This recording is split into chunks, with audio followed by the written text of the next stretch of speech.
Tulungan niyo ako! Hinahabol ako ng aswang! Nanay! Tatay!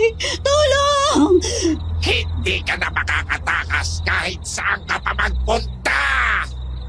Tanggapin mo ng magiging hapunan kita! Tulungan niyo ako! Ayoko pa mamatay! Ano yun? Bakit may sumisigaw ng tulong?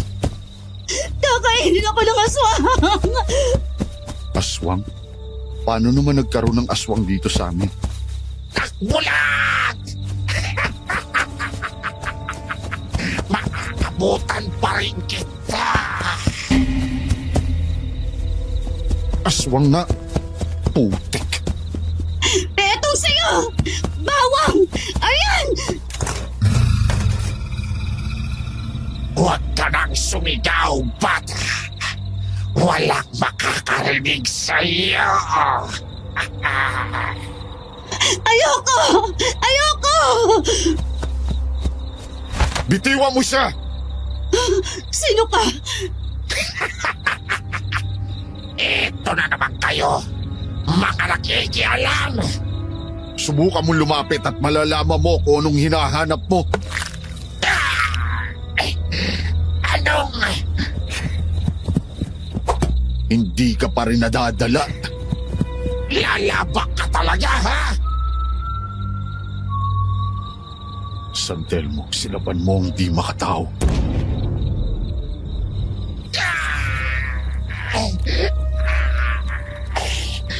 Hindi pa ako tapos!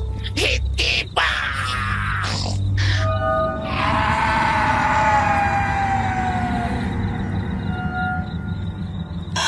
Wala na ba siya? Wala na. Pero sigurado kong hindi siya nag-iisa. Salamat po. Akala ko po mamamatay na ako. Dapat hindi ka na naglalakad ng mag-isa sa ganitong oras. Delikado, lalo pat babae ka. Hindi ko po alam.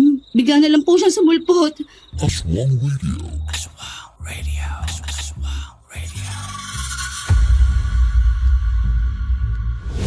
Uy, uy, uy! Oh. Teka lang! May humahangos! May sumisigaw ng tulong!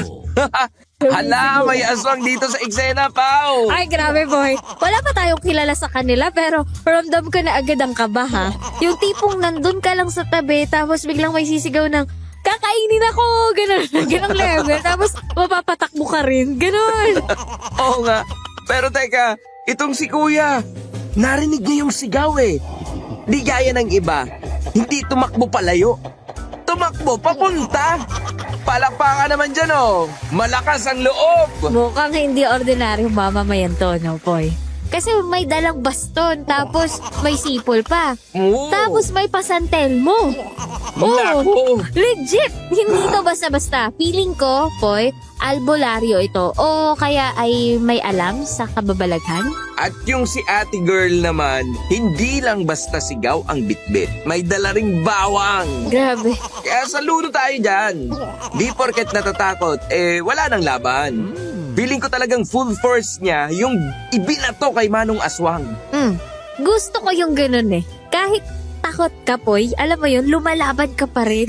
Minsan ganun yung pakiramdam natin, di ba? Yung natatakot tayo, pero gusto pa rin nating lumaban. Pero yung aswang, Poy, ayaw magpaawan. Nakakaloka kahit sugatan na, bumabalik pa rin. Parang toxic. Grabe ka, Pao. Pero yung huling banat ni Kuya, hindi siya nag-iisa. Ay, talaga naman. Medyo kinilabutan ako doon ha. Parang sinasabing may mas malaki pang panganib sa paligid. Well, posible nga naman di ba? Na yung mga aswang talagang nagtatago lang sa paligid natin. Exactly. Yung akala mong tapos na, hindi pa pala. Ganyan din sa totoong buhay, di ba, mga kaaswang radio? Pag may problema kang hinarap, minsan hindi yun ang huli. Pero at least, alam mong kaya mo na dahil may lakas ka na at natuto ka na sa mga karanasan mo, di ba? Tama. At minsan may darating rin na tutulong sa'yo. Gaya ni Kuya sa eksena. Hindi mo man siya kilala pero nariyan siya. Kumbaga sa buhay, minsan strangers pa yung unang sasalo sa'yo. Kaya reminder lang sa lahat, huwag nang maglalakad mag-isa sa madilim. Kasi hindi porket tahimik ang gabi, safe na, boy.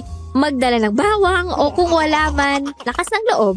At syempre, Ano, Pao? faith kay Lord. Yes naman! At kung may katulad ni Kuya sa tabi-tabi, pa-shoutout naman dyan. Ipaglaban mo kami! Pero ako po ay may katanungan lang sa ating mga listeners ha. Bago tayo magsimulang basahin itong sulat na ipinadala sa atin. Mga ka-AR, kwento naman po kayo sa comment section kung anong natutunan nyo sa last upload natin dito sa Aswang Radio. Gusto kong magbasa ng comments at baka may matutunan din ako sa inyo, di ba? Maganda nga yan. Or kung hindi man aral, ano yung eksena na tumatak sa inyo? Or hindi nyo talaga makalimutan? Unforgettable. Pagbigyan nyo naman kami ni Paula at malay nyo, bigla kaming mag-reply sa inyo. Ay, ako magre-reply. Yes, magre-reply talaga ako, Poy, pag may time. Pero yun na nga, basahin na natin to, Poy. At nang malaman na nating lahat kung tungkol saan ba ang storya nating to.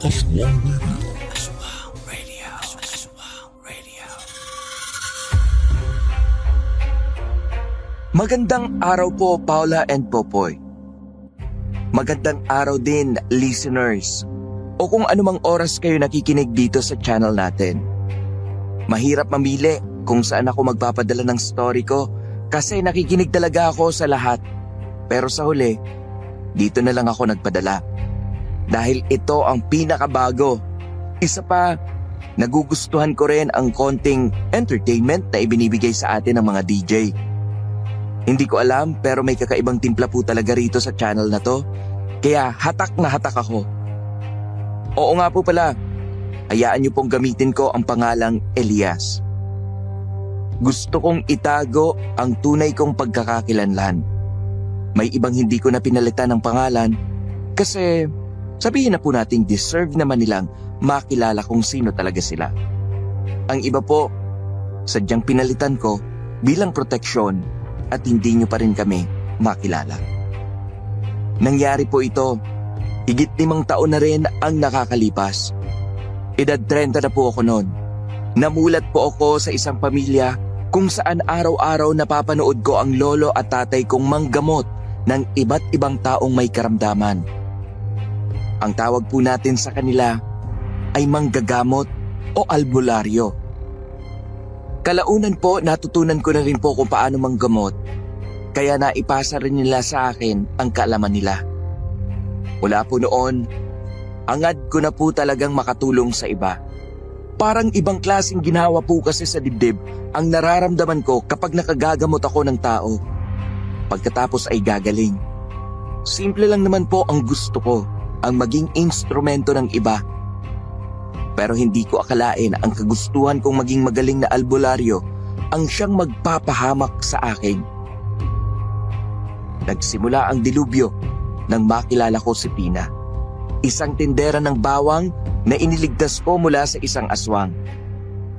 Feeling ko talaga noon isa akong superhero na nagligtas ng nangangailangan. Kaso biglang umulan at ang sabi ni Pina, malayo pa raw ang uuwian niya. Kaya naman napilitan akong patuloyin muna siya sa muntikong kubo. Hindi ko akalaing doon pala magsisimulang magganda leche-leche. Hindi lang ang trabaho ko, kundi ang buong buhay ko. Dahil si Pina, lapitin ng aswang. Dahil sa isang katotohanang labis kong ikinagimbal at hanggang ngayon, nakatatak pa rin sa aking isipan. Naku, uulan pa yata.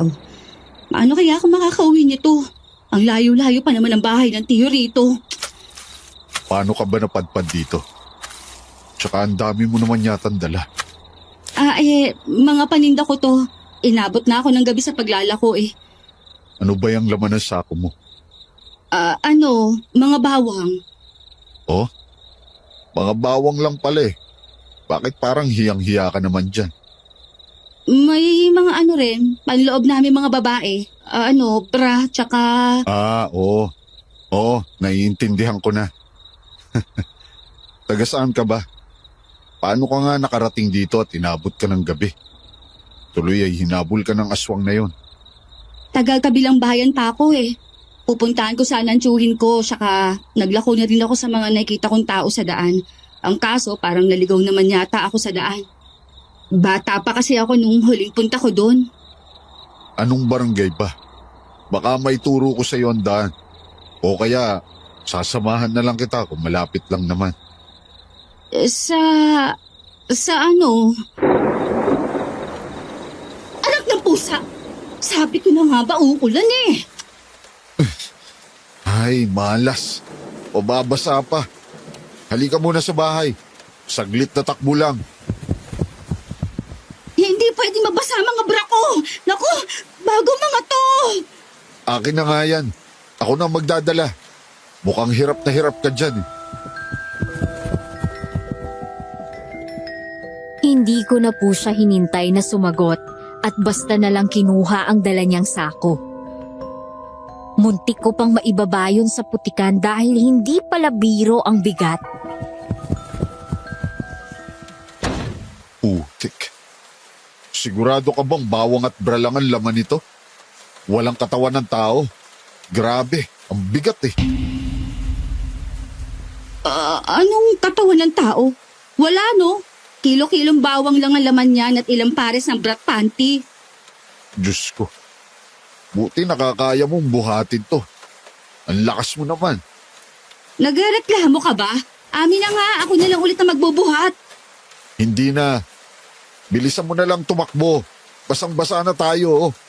Oo na, eto na.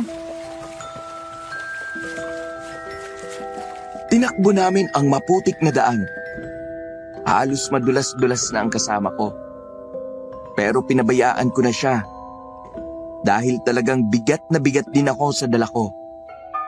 Nang makarating kami sa kubo ko, minuksan ko agad ang mga ilaw dahil madilim at pinatuloy ko na rin siya na mukhang ginaw na ginaw na. Halika, pasok. Pasensya ka na rin sa bahay ko. Hindi ganong kalakihan. Ayos lang. Ang aliwalas nga nitong kubo mo eh. Kahit maraming nakasabit na anik-anik. Tsaka ako nga dapat ang mahiya, no? Pinasilong mo pa ako dito sa bahay mo. Kaysa naman hayaan na lang kita sa labas, di ba? Tingnan mo nga at sobrang lakas ng ulan. Mukhang walang balak tumigil. Alangan namang iwan kita at pabayaan. Eh di nanginig ka na lang doon, konsensya ko pa. Sa bagay, wala rin naman talaga akong kilala dito sa lugar nyo eh. Sandali, kukuha lang ako ng tuwalya tsaka pamalit mo. Alam ko may mga damit na naiwan dito si nanay. Sige, salamat. Paupo ka muna dyan. Huwag mo nang alalahanin kung mabasa. Kawayan naman yan. At madaling punasan tsaka matuyok. Iniwan ko muna siya saglit. Nakakatawa man pong isipin pero pinatuloy ko sa bahay ko ang babaeng hindi ko pa naman kilala at hindi ko rin alam maski ang pangalan niya. Alam niyo po yun? Parang hindi man lang nakaramdam ng kahit anong pagdududa.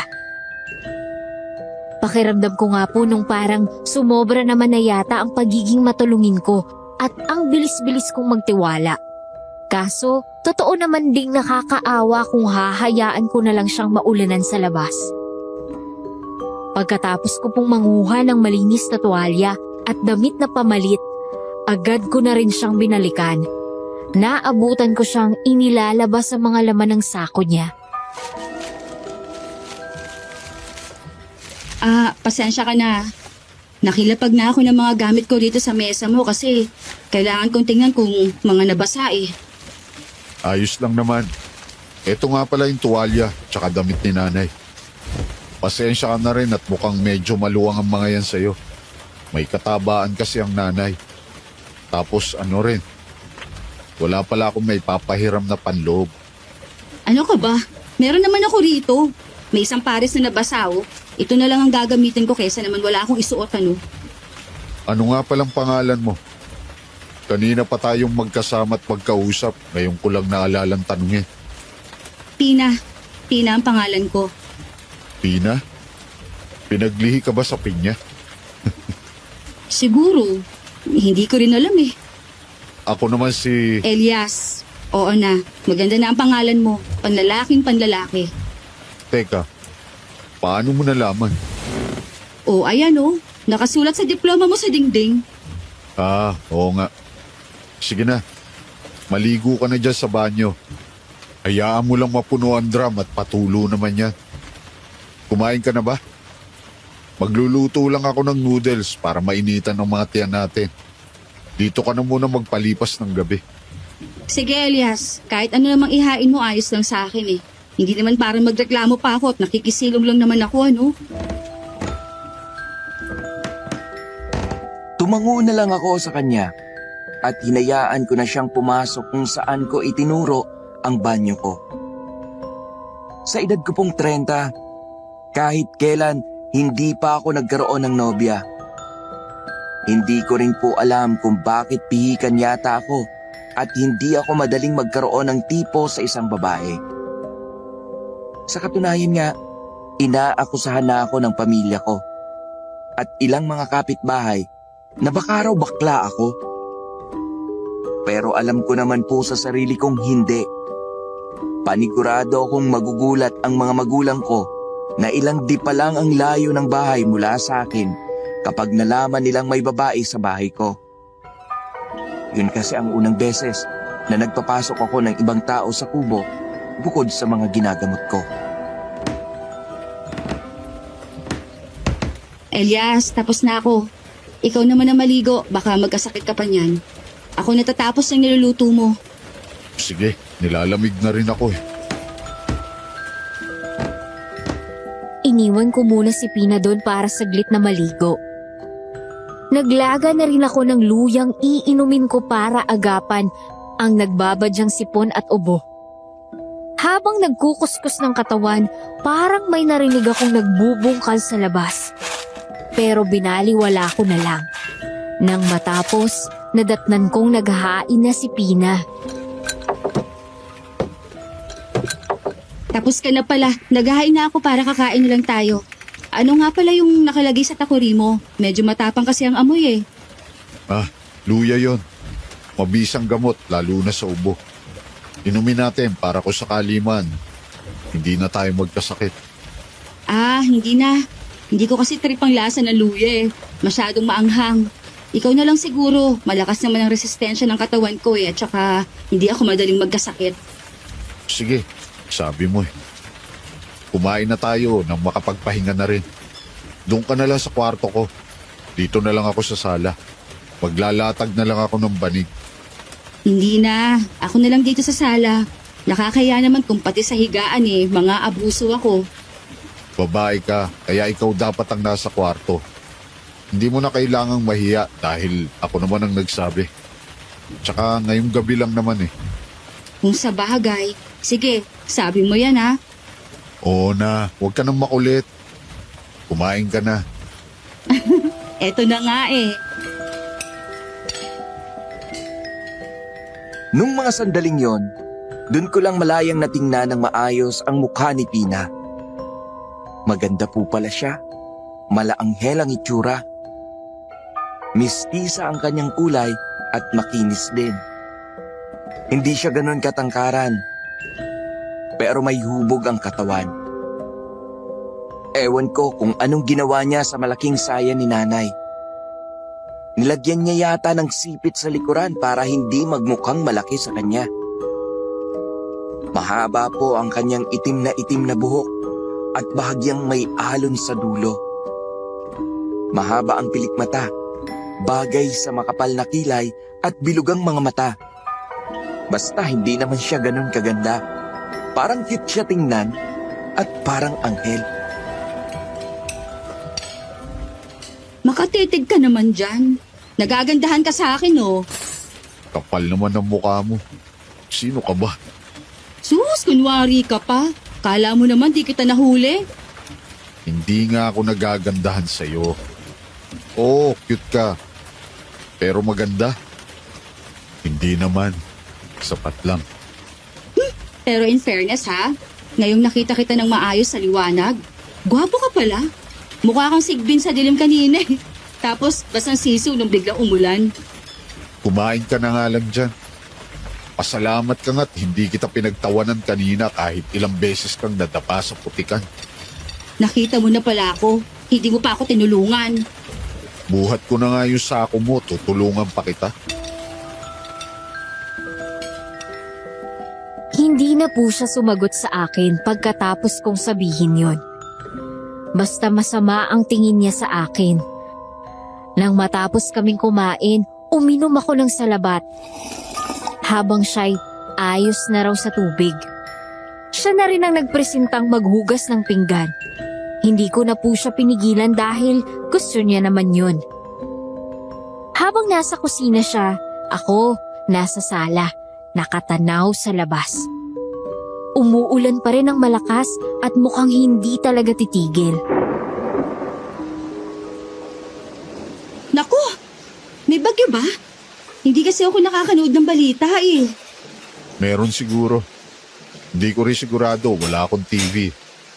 Hindi naman ako makapag-internet sa cellphone ko. Bukod sa mahina ang signal, nakalimutan ko rin makapag-load. Ikaw, wala ka bang cellphone?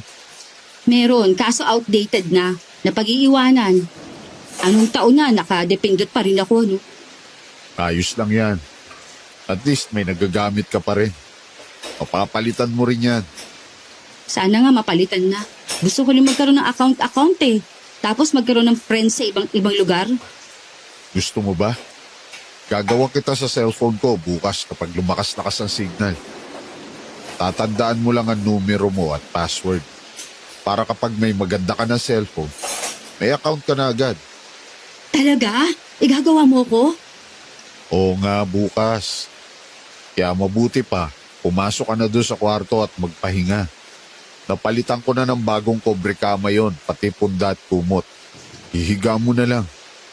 Sige Elias, maraming salamat talaga sa pagpapatuloy ha. Hindi ko na rin talaga alam kung saan pa ako pupunta kung hindi mo ko tinulungan kanina. Hindi na ako sumagot sa kanya. Tumango at ngumiti na lang ako.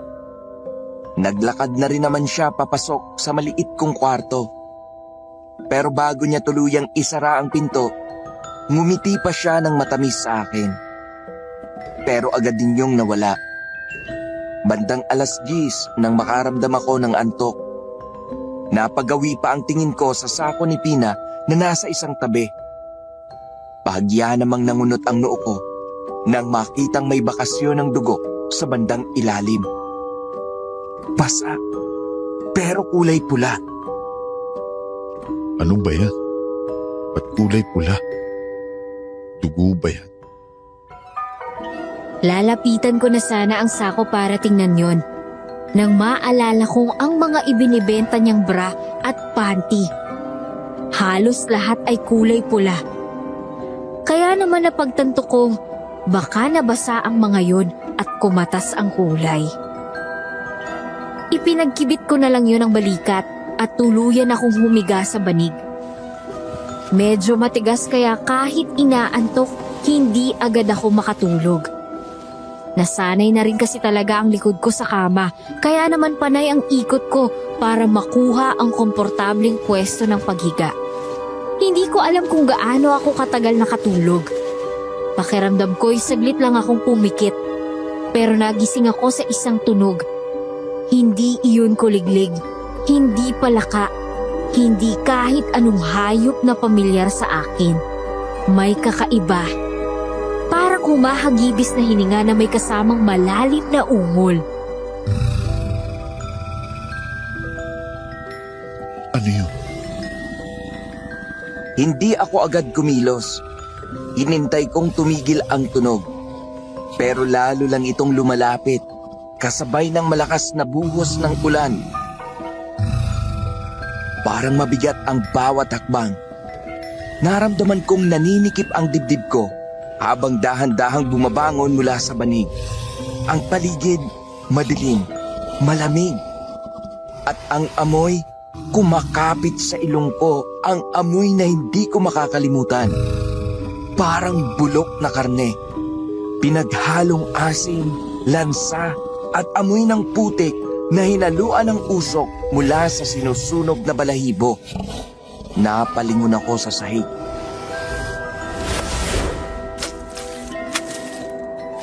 Doon ko nakita, mapuputik na bakas ng paa pero hindi normal. Mas malalaki sa pangkaraniwan. Doble ang sukat ng sa tao. Parang hayop pero mas malaki. Hindi bilog, hindi pantay kundi mahaba. May mga matutulis na dulo ng kuko. Nangingitim ang paligid ng mga bakas at mula roon, doon nang gagaling ang nakasusulasok na amoy. Pina? Walang sumagot. Para akong naniga sa kinatatayuan. Tinitigan ko na lang ang madilim na parte ng kwarto. Tahimik ang gabi, maliban sa lagaslas ng ulan at lagitik ng pawid sa hangin. Nanginginig ang kamay ko habang kinapa ang baston na nasa tabi ng banig. Mabigat ang hangin. Pakiramdam ko'y may nakatingin mula sa dilim. Tapos,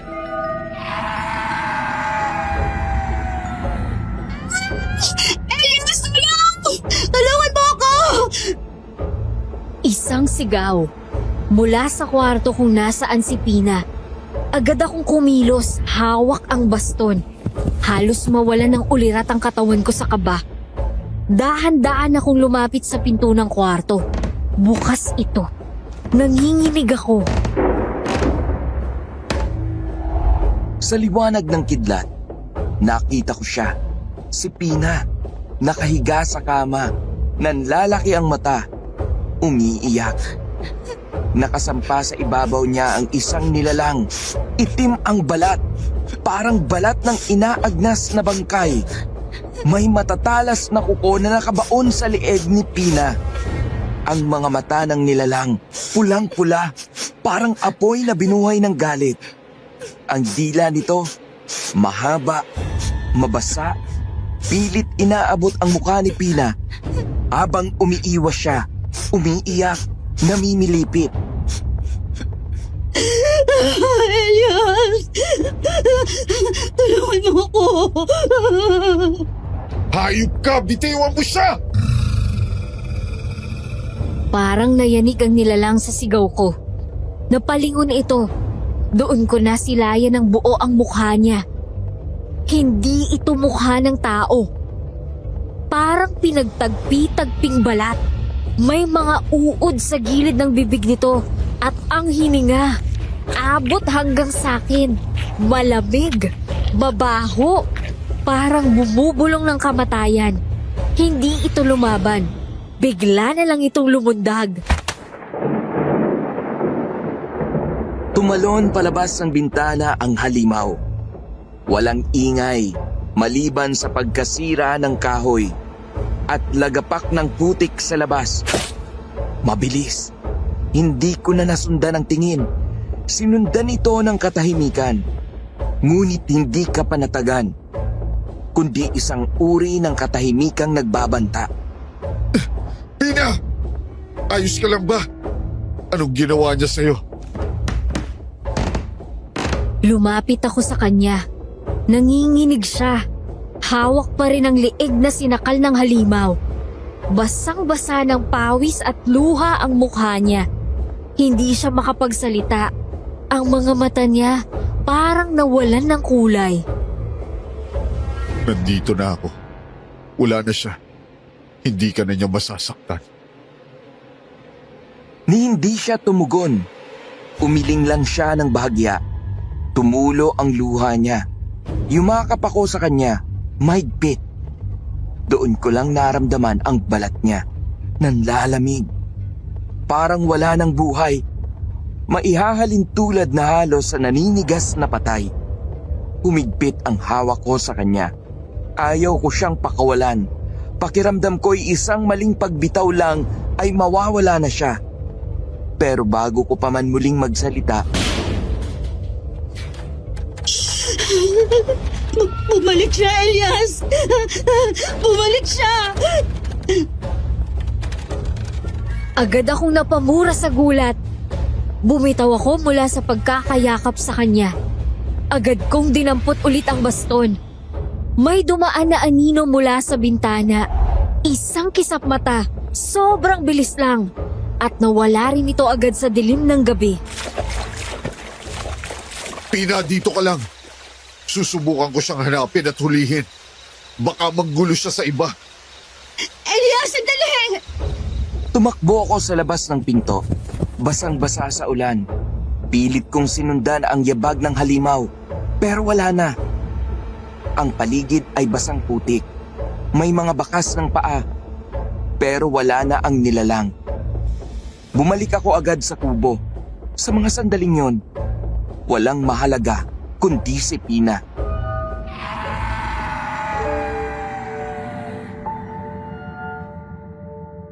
Nandito na ako. Tapos na. Wala na yung halimaw. Elias, muntik na akong kunin. Ang laki niya. Ang lamig ng hininga. Ang mata niya pula. Parang apoy. Ligtas ka na, Pina. Ligtas ka na.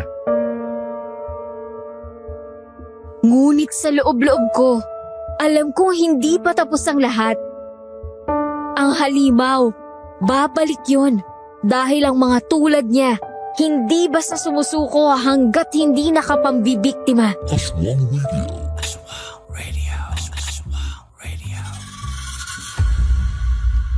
Hindi kaya same aswang yun sa humahabol kay Pina nung una? Hoy, Might be. Mukhang takam na takam ang aswang kay Pina, ah. masarap eh.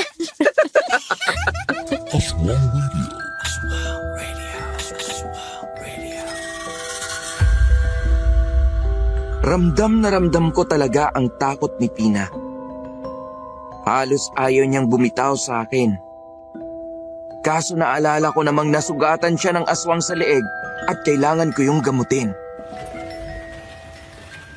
Kailangan natin linisin yung baon ng kuko niya sa leg mo. Baka malason ka dyan kung hindi natin gagamutin. Elias, dito ka lang. Huwag mo akong iiwan, please. Baka bigla siyang bumalik eh. Hindi na yung babalik. Hindi niya alam kung gaano kadelikadong lugar tong pinasok niya. Bakit naman? Albularyo ko, Pina. Pati na rin ang tatay ko na malapit lang dito. Marami kaming alam na paraan kung paano mapapatay ang mga tulad nila. Kaya hindi mo kailangan mag-alala. Ang mabuti pa, kung ayaw mong maiwan dito, sumama ka na lang sa akin sa labas nang mapanatag ang loob mo. Sige, sasama na lang ako sa'yo. Ayoko talaga maiwan dito sa loob. Kailangan ko pang maglinis pagkatapos. Nag-iwan ng mga bakas yung aswang na yun. Paputik tuloy ang sahig. Saan kaya dumaan ang isang yun at hindi ko man lang naramdaman?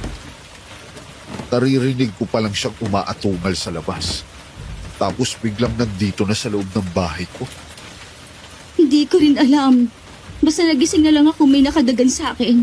Pagmulat ko, sinakal niya na ako agad tapos dinilaan ako sa pisngi. Ang baho niya. Mabaho talaga ang mga aswang at iba-iba ang amoy nila. Mapulok, malansa, amoy patay. Yung iba, mapanghe tulad ng mga sigbin. O siya, paupo ka muna dyan at ihahanda ko lang ang mga panlinis ko sa sugat. Elias, pwede bang linisan mo na lang gamit ang maligamgam na tubig? Ayoko kasi nagpapahid ng kung ano-anong gamot o langis sa katawan eh. Mabilis akong mairita at mangate. Ano? Pinaglagaan ng dahon ng bayabas ang ipanlilinis ko sa sugat mo. Ayos lang ba sa iyo? Pwede na rin yon kung yun lang. Hindi naman siguro ako mamamatay. Mabuti nilang talaga dumating ka kagad. Darating talaga ako agad. Yung sigaw mo kasi kanina parang aabot hanggang sa traffic ng EDSA. Nakuha mo pa talaga magbiro ng ganyan? Muntik na nga ako mamatay. Hindi ka mamamatay sa poder ko. Pero marami ka ng utang sa akin. 2 beses na kitang iniligtas sa aswang sa iisang gabi lang. May posibilidad kaya na iisang aswang lang din yun? Posible. Pero hindi rin. Sigurado akong yung unang aswang na humahabol sa iyo, kung talagang nakaligtas man siya sa akin, malamang nanghihina pa rin yun hanggang ngayon. Kaya hindi makakaatake agad ulit dahil sa San Telmo. Ang iniisip ko lang, bakit parang lapitin ka yata ng aswang? Oo nga eh. Alam mo bang hanggang sa panaginip ko, hinahabol ako hanggang sa pangungot ng mga tulad nila. Aswang lang siguro talaga ang mahuhulog sa mukha mong yan. Maiwan na nga muna kita dyan. Kukuha pa ako ng dahon ng bayabas sa labas. Elias, bilisan mo lang ha. Ayoko maghintay rito. Oo na. Dito lang naman ako sa likod bahay. Agad akong nanguha ng dahon ng bayabas. Habang tumitingkayad para makuha ang bagong tubo o talbos ng bayabas, biglang bumaba ang tingin ko sa lupa. Nagsalubong ang kilay ko nang mapansing parang bagong hukay ang lupa. Tapos, naalala ko yung narinig ko habang naliligo. Naisip ko namang sino ang maghuhukay sa likod ng bahay ko at bakit. Nang marinig ko ang munting pagtawag ni Pina mula sa loob, tinapos ko na ang pagkuha ng mga dahon. Ilalaga ko lang saglit ang mga to. Sige, maghihintay na lang ako. Natagalan kay hata sa labas. Oo, para kasing may naghukay sa likod ng bahay ko. Baka kapitbahay? Baka may nilibing na hayop. Bakit naman sa likod pa ng kubo ko? Ang lawak-lawak naman ang lupa rito. Ewan ko rin. Hayaan mo na siguro yun. Nagkibit na lang ako ng balikat at hindi na sumagot. Habang hinihintay na kumulo ang nilalaga ko, nilinis ko na rin muna ang sahig na puro putik. Si Pina tulala, bahagya pa rin nanginginig ang mga kamay. Nang maisalin ko ang pinaglagaan ng bayabas sa palanggana, agad akong nagpiga roon ng malinis na towel. Halika na, Pina. Nang makapagpahinga na tayo ulit. Sige. Basta lilinisin mo lang ha. Takot din kasi ako sa gamot eh. Baka sa halip na gumaling ako, lalo lang lumala eh. Huwag kang mag-alala. Magtiwala ka lang sa akin. Maingat kong nilinisan at dinampian ng basang tuwalya ang leeg niya. Mabuti na lang din at hindi naman ganun kalalim ang pagkakasakal sa kanya. Habang abala ko roon, ramdam ko naman ang paninitig sa akin ni Pina. Gamit ang aking paningin sa itaas, kitang-kita ko kung paanong salubong ang mga kilay niya habang nakatingin sa akin. Sinulyapan ko tuloy siya saglit, pero agad ding umayos ang itsura niya. Elias, pwede bang tabi na lang tayo matulog? Natatakot kasi talaga ako eh. Hindi natin alam, baka bigla na lang bumalik yung halimaw na yun. Sigurado ka ba dyan? Oo, ayos lang naman sa akin. Ganito. Sasamahan na lang kita sa kwarto. Maglalatag na lang ako sa sahig. Hindi tayo pwedeng magtabi. O sige. Basta samahan mo lang ako para mapanatag ang loob ko. Tumango na lang ako kay Pina at hindi na sumagot pa. Nang matapos ako, pinainom ko na rin siya ng tubig bago kami mahiga. Inilipat ko ang higaan ko sa sahig sa kwarto. Kampante naman na siyang humiga sa kama ko. Dahil na rin siguro sa pagod, hindi ko na namalayang nakatulog na pala ako. Kinabukasan, isang nakakabulahaw na sigaw ang gumising sa akin, kasabay ng tilaok ng mga manok. Santa Maria, Ina ng Diyos! Ano nangyayari dito? Nay, Elias! Nag-asawa ka na mo lang hindi mo lang nagsasabi sa amin? Nay, hindi ho. Grabe naman kayo. Bert! Bert, ang anak mo! Naglilihim na sa atin! Magandang umaga ho sa inyo. Pero hindi po kami mag-asawa nitong anak ninyo ha. Wala rin po kaming kahit anong relasyon. Eh kung gano'n, bakit ka na dito? Bakit kayo magkasama sa iisang kwarto? Anong nangyayari dito, Agnes? Abay, bakit ka sumisigaw? Oh, sino naman ito? Elias, nobya mo ba ito? Hindi nga ho. Ito kasing sinanay, basta-basta na lang pumapasok sa kwarto. Hindi man lang marunong kumatok. Mahirap ba yun? Aba't nagreklamo ka? Dati ko pa namang gawain yan. Eh di sa susunod ho, matuto na kayong kumatok. Tara na nga po rito sa labas. Pina, halika na. Sige, susunod na lang ako. Ililigpit ko ng tuhigaan. Sige, bilisan mo na lang dyan. Sino yun, anak? Saan ba galing ang babaeng yun?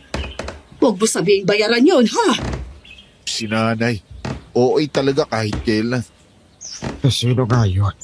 Kahit sino naman ay magugulat kapag nakita ka may kasama babae sa isang kwarto. Wala ka pang pinapakilalang nobya sa amin. Niligtas ko siya kagabi.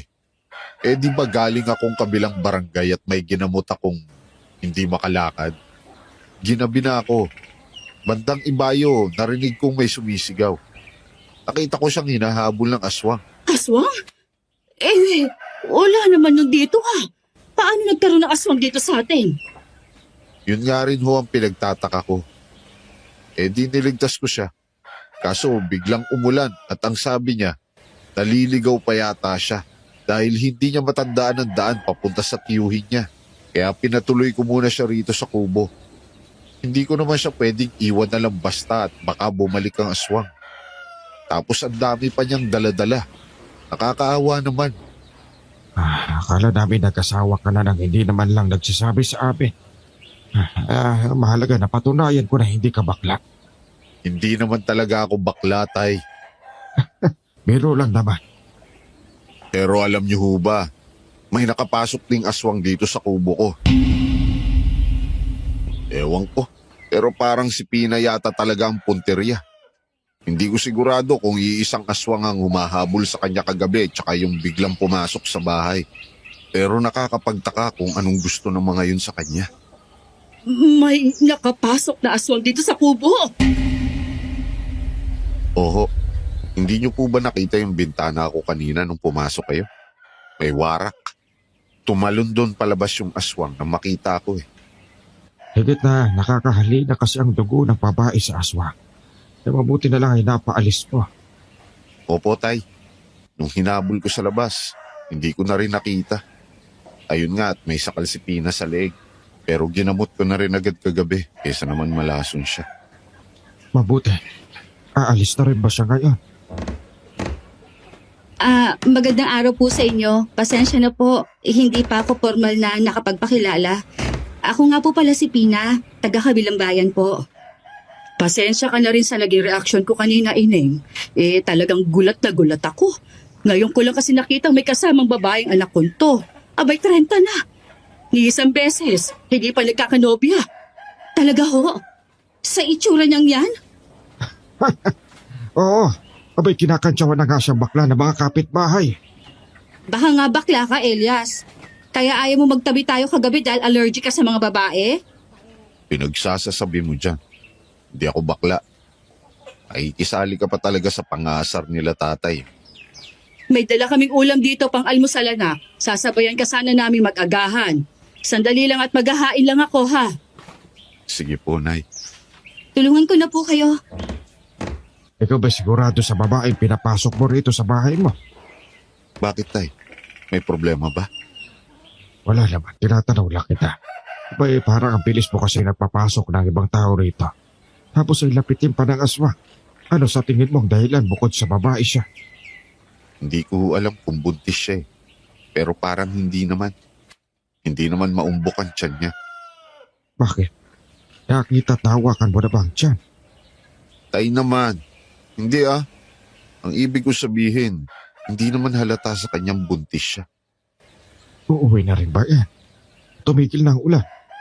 Hindi ko po alam, Tay. Tara na rito, Bert! Elias! Na makakain na tayo! Hindi ko po maiwasang makaramdam ng hiya nung mga oras na yon. Paano? Ang mga tingin ni nanay ay lumilipat-lipat lang sa aming dalawa ni Pina. Para bang may ginawa kaming krimen na kailangan naming aminin sa kanya. Halos hindi ko na nga po manguya ang pagkain ko. Kahit na masarap naman ang longganisa at itlog, naiilang kasi talaga ako. Pero si tatay ay wala namang pakialam. Matanong ko lang, Ineng, ha? Taga saan ka nga? Sa San Antonio ho. Sa kabilang bayan nga. Paano ka naman napadpad dito sa amin? Hinahanap ko po kasi ang tiyuhin ko, kaso hindi ko na po matandaan ng daan eh. Naglakad na lang po kasi ako mula kanto at hindi na sumakay ng tricycle. Baka sakaling maalala ko ang daan.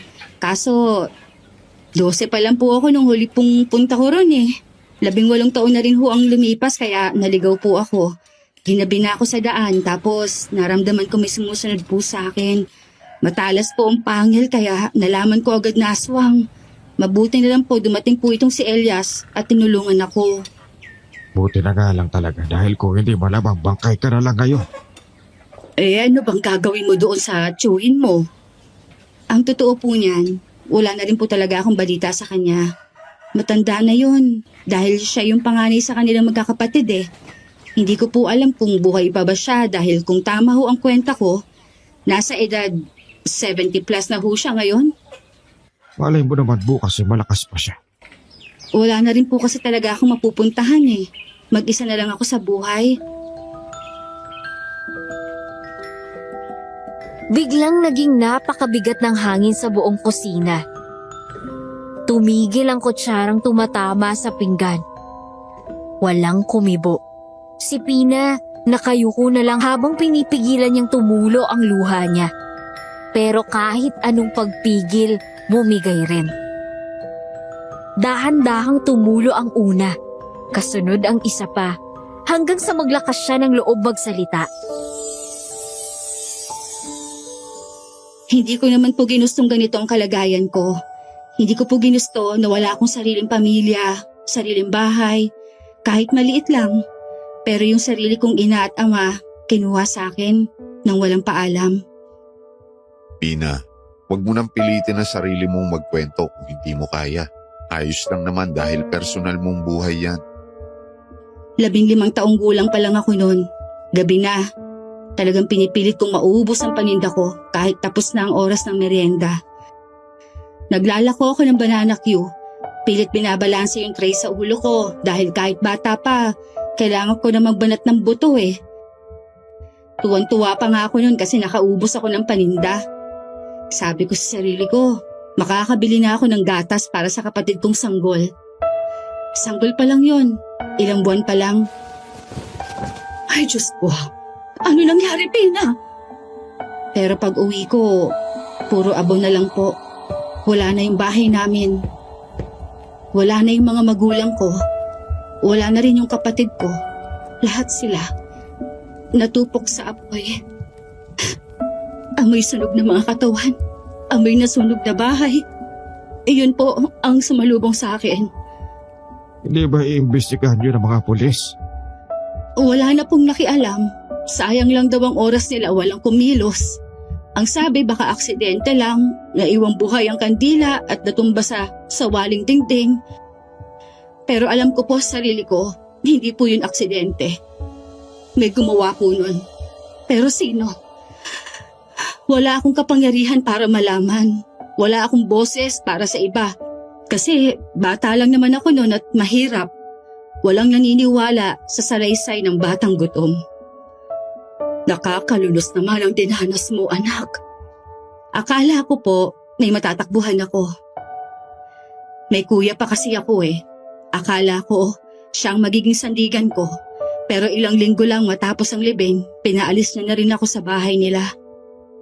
Hindi na raw kasi ako kasya doon. May sarili na siyang pamilya. Ipinagbalot ako ng kanin at tuyong ulam tapos pinaalis.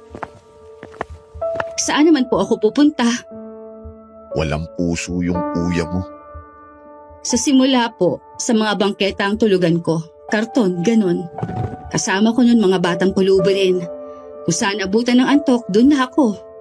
Sa ilalim ng tulay, sa gilid ng palengke, nakikitulog sa krito ng mga tindera. Hanggang sa makaipon po ako ng kaunti. Nakaupa ako ng kwarto, pero sobrang sikip, siksikan. Anim kami nagkakasya sa isang maliit na espasyo.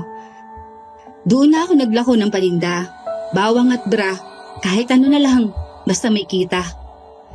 Pero nitong mga linggo, matumal. Umulan ng sunod-sunod, wala na akong pambayad, pinaalis na rin ako. Paano mo na kaya na mag-isa lang ang lahat ng mga iyon? Hindi ko rin po alam. Bawat araw, gising ako ng maaga, pero hindi dahil excited ako mabuhay, kundi dahil kailangan para mabuhay. Kasi kung hindi ako kikilos, sinong kikilos para sa akin? Wala naman ako maaasahan eh. Wala akong nanay na mag-aalaga sa akin kapag may lagnat ako. Wala akong tatay na hahaplos sa likod ko habang umiiyak ako. Kahit yakap, limot ko na po kung ano ang pakiramdam nun. Anak, may awa ang Diyos sa'yo. Nakikita ka niya. Matagal na po akong huminto sa paniniwala sa Kanya.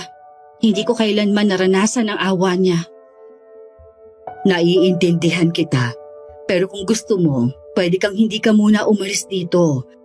Hanggat hindi mo pa nahanap ang tiyuhin mo, dito ka muna. May lugar ka rito. Dito ka muna makituloy kay Elias. Salamat po. Salamat po, Nanay Agnes. Hindi ko alam kung paano ako babangon ulit eh. Pero ngayong may nakikinig sa akin, parang hindi na ako gaano mag-isa. Sa pagkakataong yon, parang humina ang lahat ng tunog sa paligid.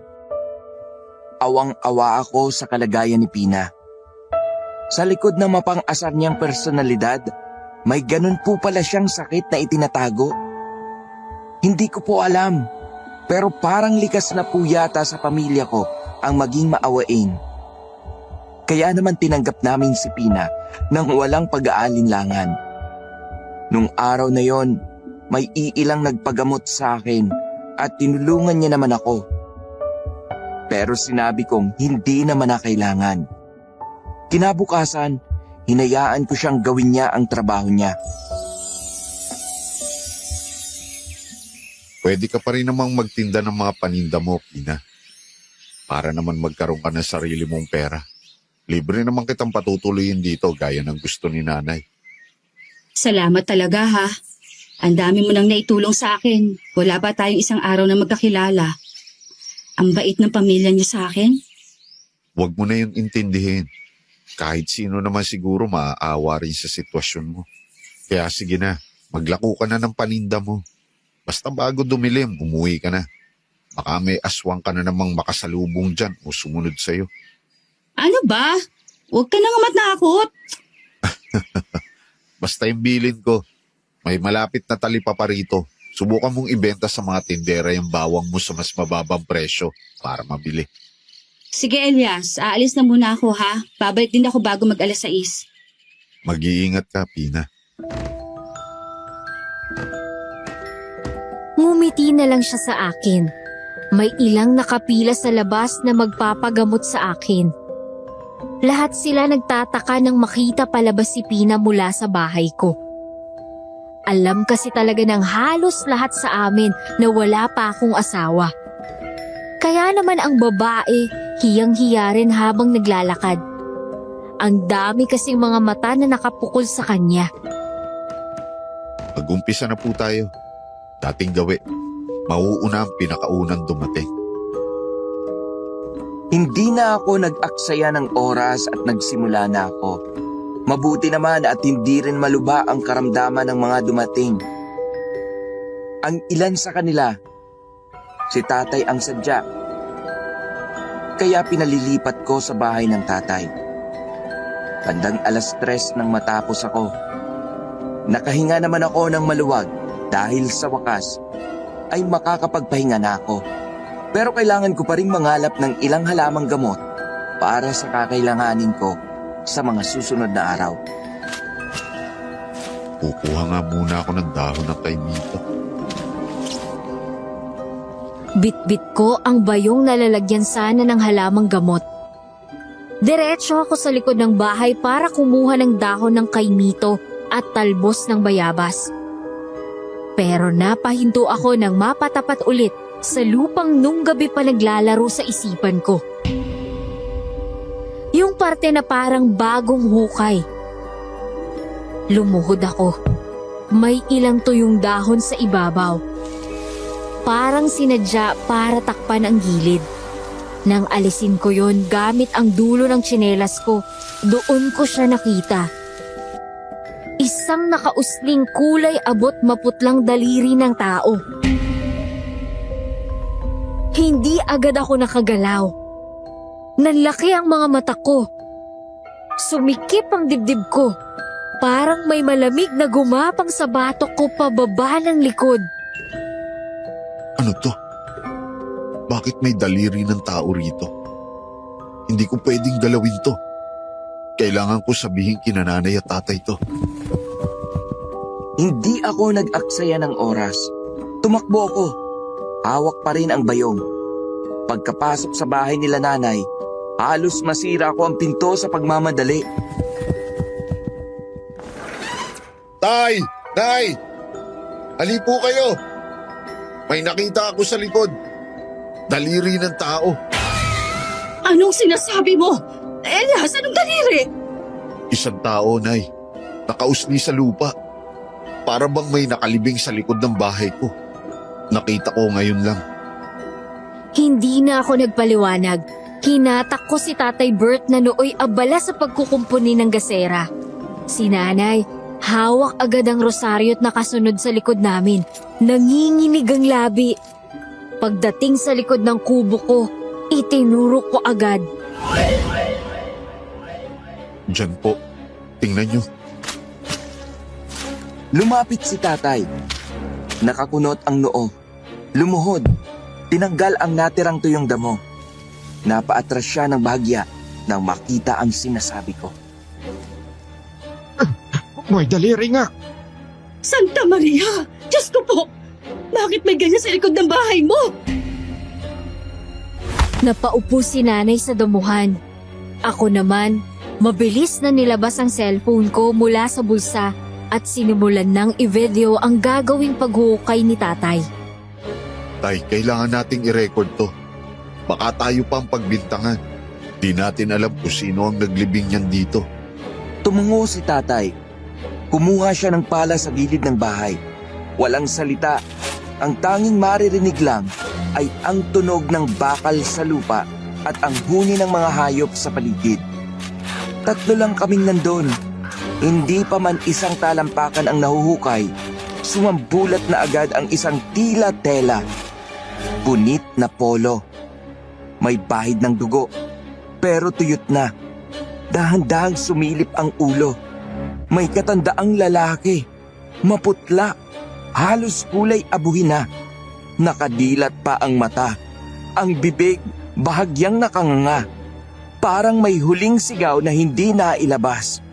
Nang tangkain ni tatay na hukayin pa, doon na nakita ang kabuuan ng katawan. Putol ang kaliwang braso. Walang laman ang dibdib. As in literal na butas. Wala kang makikitang atay, puso, bituka, wala. Para siyang inukang katawan. May mga sugat na parang kinayod gamit ang matulis na kutsilyo. Pero ang mas malala, ang balat sa tiyan ay tila nilaslas at binuklat, parang sinadya. Diyos ko po, ano to? Napapikit siya at halos sumuka sa damuhan. Ako, napaatras ng bahagya. Nanginginig ang kamay ko habang kinukunan ng lahat. Iba yung pakiramdam. Hindi lang takot, may halong galit, pagkasuklam, at lungkot na hindi ko maipaliwanag. Sino to, Tay? Kilala niyo ba to? Umiling si tatay. Patuloy lang siya sa paghuhukay. Nang mahukay ang buong katawan, natagpuan namin ang sako sa ilalim nito. Basang sako, kulay putik. Baka ginamit na pambalot o paniklop bago inilibing. Isinuksok lang sa ilalim para bang minadali. Hindi ayos pang gumawa nito. Tao! Tao ang gumawa nito sa kapwa-tao. O aswang. Tay, posibleng aswang, di ba? Wala nang laman loob. Parang inubos o nilantakan. O aswang ito. Hindi basta-basta. Marunong magtago. Alam ang likod ng bahay mo. Alam kung kailan walang tao. At may lakas ng loob. Bakit sa atin pa? Bakit dito pa inilibing? Ang tahimik dito sa atin. Lumapit ako kay nanay. At inalalayan siyang makatayo. Nanginginig pa rin siya. Ang rosaryo, hawak pa rin sa dibdib. Ako, hindi ko rin alam ang sagot. Pero ramdam kong hindi ito basta na lang nangyayari. Hindi isang aksidente. Tay, yung narinig ko habang naliligo, parang may naghuhukay. Akala ko aso lang na nangangalakal ng lupa.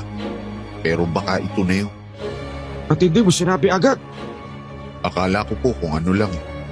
Hindi ko inakalang bakay palang hinuhukay.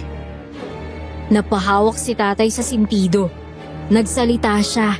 Mababa ang boses. Hindi natin pwede hayaan ito. Kailangan nating i-report ito kay Kapitan. Pero tatakpan muna natin. Baka may ibang makakita.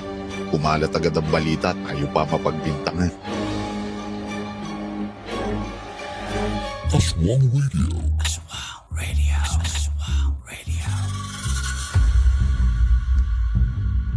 Okay, Pao. Hindi ako ready doon, ha? As in, legit! Tumayong balahibo ko. Grabe. Ang bigat nun, boy. Ang creepy. Tapos, kanina nga, boy, hindi ako makahinga. Parang alam mo yung may malamig na hangin na dumaan dito sa bus. Hindi ko alam kung gusto ko pang ituloy itong kwento na to, Paula, eh. Para akong naiihi sa takot. Huwag ka dyan iihi, ah. Parang may nakatingin sa likod ko. Alam mo yun, hindi ako lumilingon. Kasi I hate this feeling, pero gusto ko pa rin malaman yung kasunod, boy. Ganito pala yung kwento na hindi lang sa utak mo pumapasok, pati sa malat mo, ramdam mo eh. Naku! Ay, ang bigat sa dibdib. Pero eto pa ya, seryoso. Hindi ko i-off yung ilaw ko mamayang gabi kapag matutulog na ako. Seryoso yun. Kung may nakikinig nito sa madilim na kwarto, sorry na lang sa inyo, ha. Good luck na lang, mga day. Baka mamaya may nakasilip na pala sa bintana ninyo. May rosaryo ka dyan, boy. Hirap muna ako, please lang. Mukhang mapapadasal ako rito ng 10 beses habang nakikinig, boy.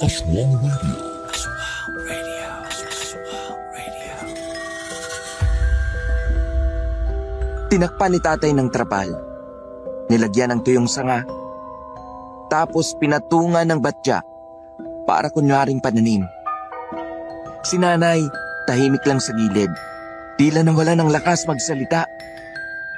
Habang nag-aayos si tatay, hindi ko maiwasang tumingin ulit sa parte ng mukha ng bangkay. Ang daming tanong na pumapasok sa utak ko. Bakit siya nasa likod ng bahay ko? At bakit wasak ang katawan niya? Hindi ako nagsalita. Pero sa loob-loob ko, isang tanong ang paulit-ulit. Sino ang may gawa nito? Pagkatapos naming muling takpan ang bangkay at i-record ang lahat, naisipan naming dumiretso sa barangay. Pero bago pa kami makalakad ng ilang hakbang, may narinig kaming paakyat sa kawayang hagdan. Elias! Napalingon kami. Si Pina. Bit-bit niya yung bayong na ginamit niyang paninda, pero kita sa mukha niya ang pagkagulat. Maraming tao sa paligid.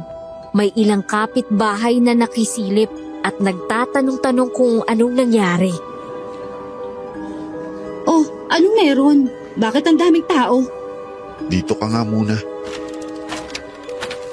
Hinawakan ko siya sa siko at dinala palayo sa kumpulan ng tao. Ramdam ko yung tensyon sa balikat niya habang naglalakad kami papunta sa gilid ng bahay. Nung isang gabi, may narinig akong parang naghuhukay habang naliligo ako. Ngayon, nakita namin sa likod ng bahay yung bagong hukay. May bangkay sa ilalim. Bangkay? Natahimik siya. Nanlaki ang mata. Bahagyang umatras at nanginig. May narinig ka ba nung isang gabi? O may nakita kang ibang tao habang naliligo ako? Wala akong narinig. Di ba nag-aayos lang ako ng paninda nung habang naliligo ka? Di ako lumabas, hindi rin ako sumilip. Sigurado ka? Oo, Elias. Kung may narinig ako, sinabihan na sana kita. Napatingin ako sa kanya. Hindi ko alam kung totoo ba yung takot niya o may tinatago siya. Pero nung mga oras na yon, wala akong ibang pruweba. Sa mga sumunod na oras, naging usap-usapan sa buong sityo ang tungkol sa bangkay.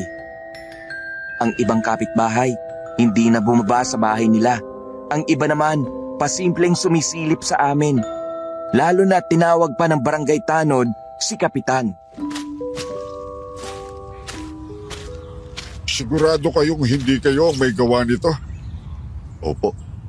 Kaya nga kinuhanan ko agad ng video habang hinuhukay para may ebidensya. Mabuti. Pero siguruhin nyo pa rin na wala kayong itinatago. Mahirap na dahil sa likod mismo ng bahay mo nahukay tong patay, Elias.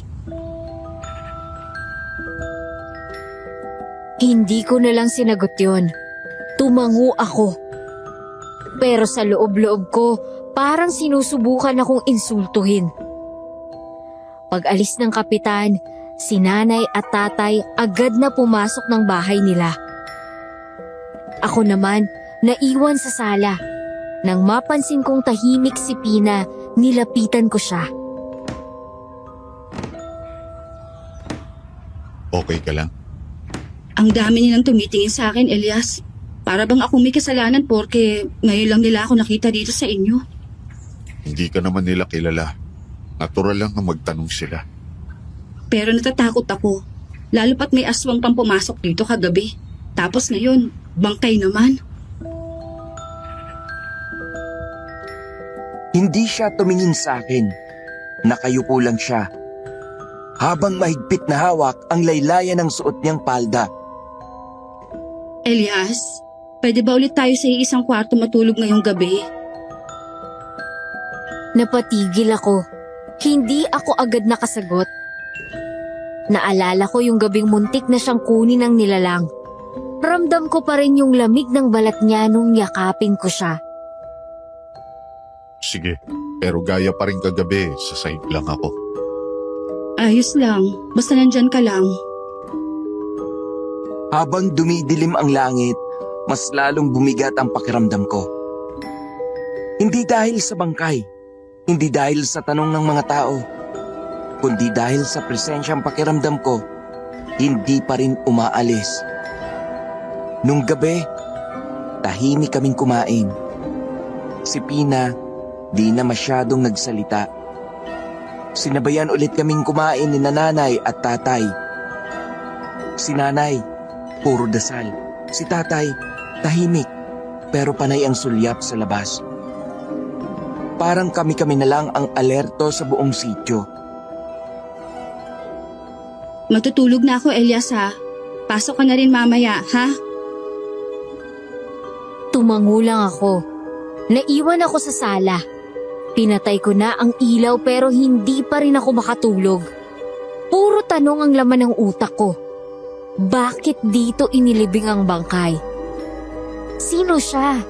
At kung aswang nga ang pumatay, anong gusto nila? At bakit ngayon lang sila nagsisilabasan sa lugar namin? Ilang oras ang lumipas, hindi pa rin ako inaantok. Nakatingin lang ako sa bubong, nakahiga sa banig sa gilid ng kama, hanggang sa may marinig akong yabag galing sa labas. Mabigat, mabagal, pero sigurado akong hindi yun hayop. Dahan-dahan akong tumayo. Kinuha ko yung baston ko at lumapit sa bintana. Nakasilip ako sa siwang ng pawid. May anino. Taong matangkad, nakatayo sa gilid ng puno malapit sa tambakan ng kahoy. Hawak niya ang alaga kong manok. si Itlog. Hayop ka! Ang manok ko! Nanlaki ang mata ko nung makita kong kinagat niya yung ulo ng manok. Nilaslas ang leeg gamit ang ngipin. Tumilamsik ang dugo sa gilid ng bibig niya. Hindi siya tao. Alam kong hindi siya normal. Hindi na ako nag-isip. Tumakbo ako palabas. Hoy! Bitiwan mo yan! Hayop ka! Ngunit mabilis siya. Masyadong mabilis. Bago pa ako makalapit, tumakbo siya sa masukal na parte ng likod bahay. Tumalon sa mataas na bakod. Wala sa sariling napamura ako. Peste ka! Sino ka ba? Anong ginagawa mo sa lugar namin? Pag-uwi ko, galit na galit ako. Pinatay ko agad ang ilaw sa labas. Wala nang ibang tao sa paligid. Pero yung presensya ng nilalang na yon, parang nananatili pa rin sa hangin. Parang may mata sa bawat sulok. Ano nangyari, Elias? Bakit ka biglang sumigaw at lumabas? Nandito na naman yung aswang. Hindi ko alam kung saan ba siya o sila nagtatago rito. Pero kailangan kong malaman. Hindi pwedeng hayaan na lang silang malayang pagala-gala rito sa lugar namin. Walang puwang ang mga tulad nilang masasama sa mundong ito. Talaga ba? Anong talaga ba? Dapat lang naman talagang hindi malayang nakagagalaw ang mga tulad nila. Hindi naman talaga sila malaya eh. Kaya patago na lang silang gumagalaw. Patago? Patago mo bang maituturing na muntik ka nangang mapatay ng mga tulad nila? At ngayon lang, biniktima nila kahit alaga kong manok. Kasi hayop na lang ang tangi nilang pagpipilian kapag wala silang taong mabiktima. Yun lang naman ang dapat nilang kainin para payapa at hindi rin sila kailangang patayin, di ba? Eh hindi ko alam, Elias. Hindi ko alam kung bakit iba yata ang dating ni Pina nung mga oras na yon. Pero hinayaan ko na lang. Tahimik kaming pumasok sa kwarto at humiga na siya. Dahil siguro sa katahimikan ng gabi, nakatulog na rin ako sa saglit na paghiga. Nagising ako, pawis na pawis. Maliwanag ang buwan, pero mas maliwanag ang mga mata ng lalaking nakatitig sa akin mula sa ulunan ng banig. Pulang-pula ang mga mata niya, halatang galit na galit. Sino ka? Anong ginagawa mo rito sa loob ng kwarto ko? Hindi siya sumagot. Imbes, unti-unting itinaas ang isang kamay. May hawak siyang kutsilyo. Makinis, matulis. At ang hawakan nito, hindi kahoy, hindi bakal, kundi buto. Buto ng tao, puting-puti, parang bagong liha at sinadyang pakinisin. Anong gusto mo? Hindi siya sumagot, pero ngumisi siya. Ngiting masama, ngiting puno ng puot, ngiting hindi ko malilimutan. Walang tutulong sa'yo, Elias. Lahat ng iniligtas mo. Kahit anong kabutihan ang ginawa mo sa kanila, hindi ka nila matutulungan. Walang ibang sasaklolo sa'yo ngayon. Noon ko lang siya nakilala sa liwanag. Yung lalaking kumagat sa manok ko. Yung aswang na nakita ko. Hindi ko alam kung paano siya nakapasok sa kubo. Walang bakas ng sapatos. Wala ring tunog. Parang multo. Pero ang bigat ng presensya niya, parang nasa harapan ko ang kamatayan mismo. Pina! Pina, gising! Pina! Walang sumagot. Napalingon ako sa kanya sa itaas. Walang tao. Nagtaka agad ako kung bakit wala siya roon. Kinapa ko agad ang baston sa gilid ng banig. Wala rin. Wala sa tabi ko ang pangunahin kong armas na ginagamit. Putik! Wala kang masasandalan ngayon. Wala kang baston. Wala kang Diyos. Wala ka rin Pina. Baka iniwan ka na at iniligtas ang sarili niya.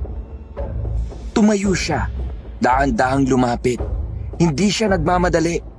Parang alam niyang wala akong kawala. Inangat niya ang kutsilyo. Mabilis ang hininga ko. Tinakpan ko ng braso ang sarili ko habang umuurong papalayo.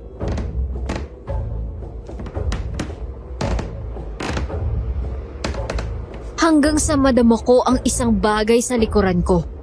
Ang palaspas. Nakapatong yun sa tabi ng Santo Niño. Wala na akong maisip.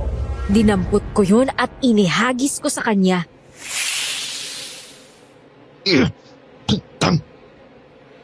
Napaatras siya. Bahagyang nasunog ang balat ng mukha niya. Umusok. Nagkulubot. Pula ang gilid.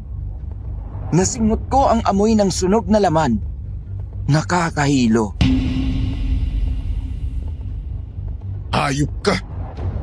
Anong akala mo? Wala akong laban sa'yo? Sinamantala ko ang gulat niya. Tumakbo ako palabas ng kwarto. Halos madapa sa bilis ng hakbang ko. Sa sala ako bumagsak. Humihingal, nanginginig pero buhay at humihinga. Nasaan si Pina? Napatingin ako sa paligid. Walang tao. Bukas ang pinto. May bakas ng yabag sa putik. Pakanan. Hindi ko alam kung yung aswang ba ang lumabas o si Pina. O pareho sila.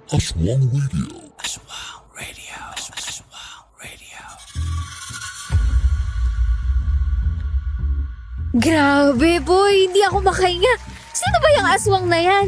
Anong galit meron siya at parang gusto niya talagang patayin ang ating bida. Naku, oh no! Teka lang, Pao. Ang creepy talaga nun. Yung gumising ka tapos may lalaki sa ulunan mo. Naku! May kutsilyo pang gawa sa buto. Ayoko na. Ayoko na din.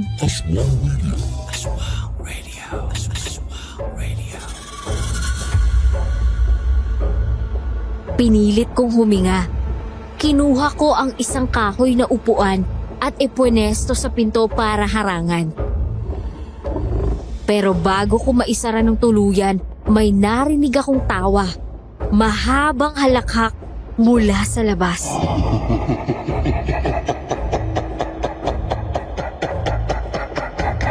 Sinimulan niyo to, Elias.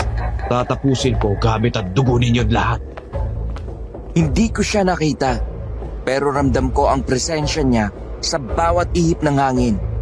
Hindi lang ito basta aswang. Iba siya. Bata pa sa itsura.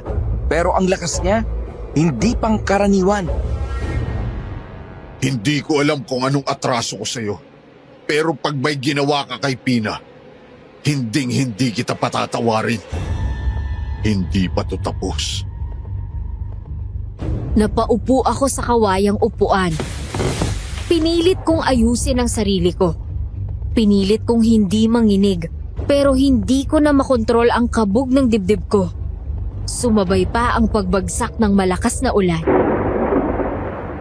Hindi ko alam kung anong uunahin ko. Ang hanapin si Pina o ang ipagpatuloy ang paghahanda sa sarili ko sa kung anumang giyerang posibleng dumating. Kung biniktima nila si Pina, kung kinuha siya ng aswang, hindi ko talaga sila mapapatawad. Elias, tulong! Napatayo ako. Sa labas nang galing ang sigaw na yon. Tinig ni Pina. Elias! Elias, tulungan mo ako! Hindi na ako nag-isip.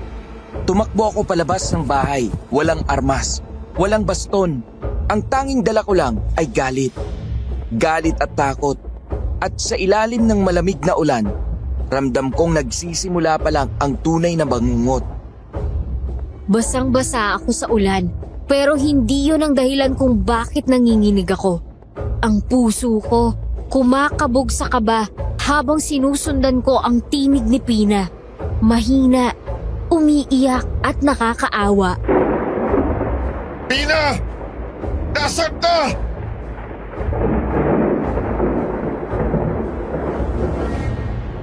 Gumuguhit ang kidlat sa langit sa pagitan ng pagkislap ng liwanag sa likod ng mga sagingan.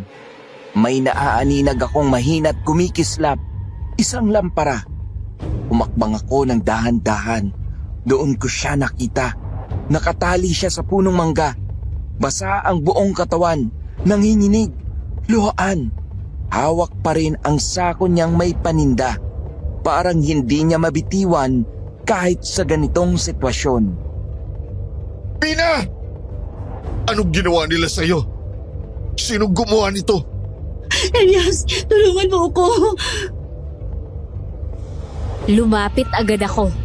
Hinagod ko ang lubid, makapal at mahigpit. Pumulot ako ng isang matulis na bato sa lupa. Pinilit kong huwag manginig ang kamay. Saglit lang, Pina. Malapit na to. Makakaalis ka rin dito. Isang malakas na kaskas. Napigtas ang tali. Bumagsak siya sa lupa. Parang nanghina. Agad ko siyang inalalayan.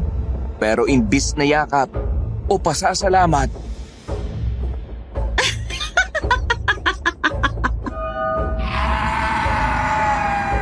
napatigil ako. Para akong pinaso. Ang pawis ko dahil sa kaba at tubig ng ulan. Naghalo na sa balat kong nanlalamig. Pina? tumayo siya. Hindi na siya katulad nung Pina na una kong nakilala. Nawala ang takot sa mga mata niya. Napalitan ng ngising hindi ko maipaliwanag. Mapanira at nakakainis. Nakakasuyang tingnan.